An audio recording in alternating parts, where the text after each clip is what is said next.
Most pedig térjünk vissza a forráshoz, mert hogy azért nem véletlenül kapott, illetve kap nagyobb időt itt a mai nap folyamán. Ez az úriember, akitől származik, illetve aki nagyon komolyan részt vett abban, hogy a lény szemlélet bárkihez is egyáltalán a világon eljusson. Jó? Nézzük, hogy hol folytatódik a lean thinkingnek a jelentősége, és hallgassuk tovább professzor Jones-t ebben a témában. I very much enjoyed the presentations before coffee because it gave me a flavour, together with the session we had yesterday, of where Hungary is with lean. And I've come to the conclusion, which is what I expected, is that there are lots of really very good lean examples already existing in Hungary.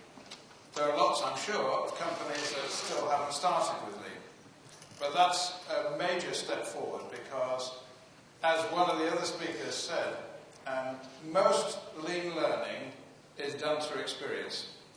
And experience starts by going to see something different and thinking about it and wondering how I could find a way of doing the same thing. And then that curiosity leads you to find the right tools and the right help and the right structures to actually do this.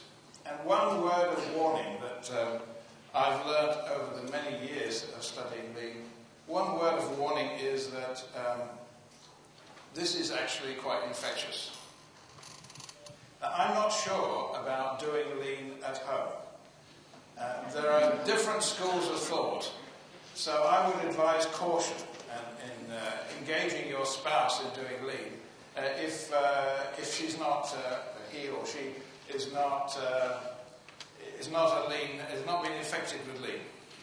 However, as you travel together and sit at airports and observe the chaos and the frustrations, as you begin to observe the struggles with dealing with the telephone company to come and fix a repair on your telephone, as you deal with the struggles with getting the bank to do what you want them to do for your accounts and so on, even by osmosis, even by sharing experiences, even your spouses begin to talk lean as well.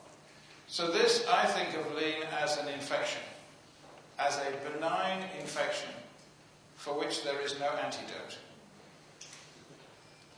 And think about that. There is no antidote to lean. Once you're infected and you begin to see the world through process spectacles, through lean spectacles, then your thinking process changes. And if you can't do lean where you are, for whatever reason, I'm quite sure you will go and find somewhere else where you can.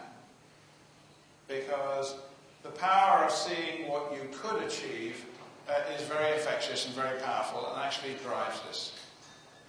So be careful. This is a good infection, but there's no antidote. Once you're infected, I warn you, it will affect the way you think for the rest of your life. So I think that's a very good thing. So, reflecting on the reasons why lean thinking is still such a powerful book and still has people reading it and translating it now into all kinds of languages, the reason it has stood the test of time is because we did a good job in distilling the core principles, the fundamental principles of lean. And those principles of lean have stood the test of time. They've been tried and tested, and people have tried to find different versions of it. We have also tried to explain lean in many different types of ways. But actually, these 5 core principles still do the job extremely well. And so they are really quite powerful and experienced in thousands of companies now across the world, that this is a helpful way of looking at the world in a different way. So, it is important to constantly go back to those 5 principles. And one of the most overlooked principles, but actually one of the most essential principles to start with, is this principle of correctly understanding value. And in the book it's described rightly as understanding value from the customer's perspective. And that is part of the definition of value. But once you start digging into that, initially shock is that only a few steps in my factory or in my company actually are required to create the value the customer is paying for. And most of the time, those steps are not in the same place or not even in the same department. So there are long queues in between. So you begin to see the power of the 5%, the 95%, whatever the ratio is. You begin to see the power of not ignoring the 5%, but of dramatically reducing the 95%.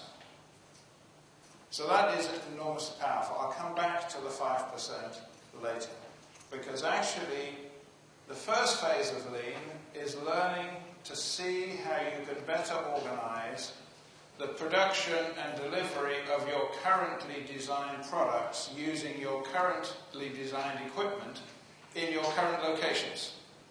So it's doing things with what you have better. But as you do that, you begin to see also the power of, if we could start with a lean mindset and a clean sheet, we would fundamentally redesign the product.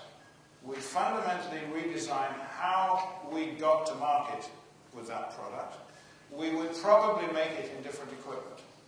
We would certainly have a different supply base.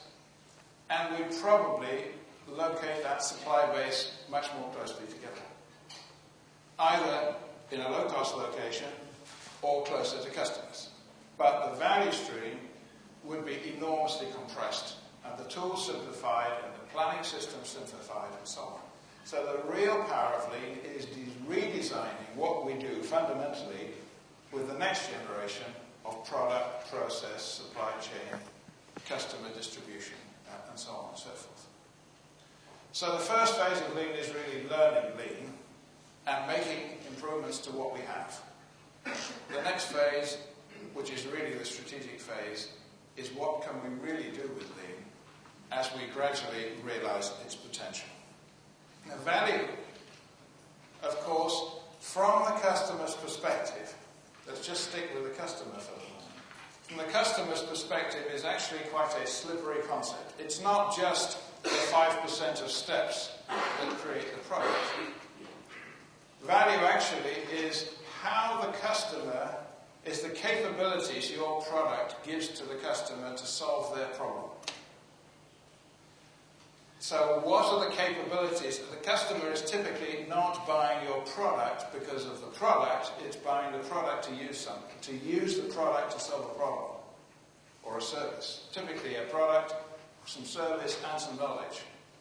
So actually using process thinking to understand the customer's process in using your product to solve their problem gives you enormous insights into how you could help your customers solve their problems better. So it's not just about the product and its attributes, but it's also about how the customer, what the customer has to do to obtain the product, to find the product, to replace it, to upgrade it, to maintain it, which actually means a lot of interactions with you. And how easy is that? And it's usually full of frustrations and excess cost and additional time wasted for the customer. And in some cases, the customer, of course, actually experiences the process. If I'm going to a hospital or I'm going through an airline process, I'm actually the product being processed. So actually how I feel as I go through the process also becomes important. So you see, if we're really understanding how to define value correctly, or potential value correctly, we need to get inside the process of the customer to be able to understand that. And we wrote another book after Lean Thinking called Lean Solutions, which was addressing precisely that question. How do we define value correctly? Because that actually really is the starting point. The objective, the purpose of our activities is to help our customers solve their problems completely, without hassle, with the right products at the right time, the right service, and so on and so forth. So that's the customer dimension to value, which is ultimately extremely important. The second, of course, is the organization, of course, needs to survive. So we have to define value. What is value for the organization? The value for the organization is that it continues to grow as you free up resources. So actually needs to continually improve the way it services, the way it makes, the way it delivers, in order to continue to survive. And the third element of the value cluster is, of course, the employees, because this system depends very heavily on the involvement of employees. So we have to understand from the beginning that lean will free up resources, including people. And so, therefore, we have to address the issue of what are we going to do with those freed up resources? How can we do additional things, create additional demand through being more effective, etc.? How can we develop the growth opportunities that will provide not only secure but growing employment opportunities for our staff and growing personal development opportunities for staff? So if we're really going to understand value, and we don't spend enough time thinking about value and future value, we need to take account of those three different perspectives. So the first mindset shock is, gosh, only a small fraction of our activities create value, and they happen on the shop floor, not in management.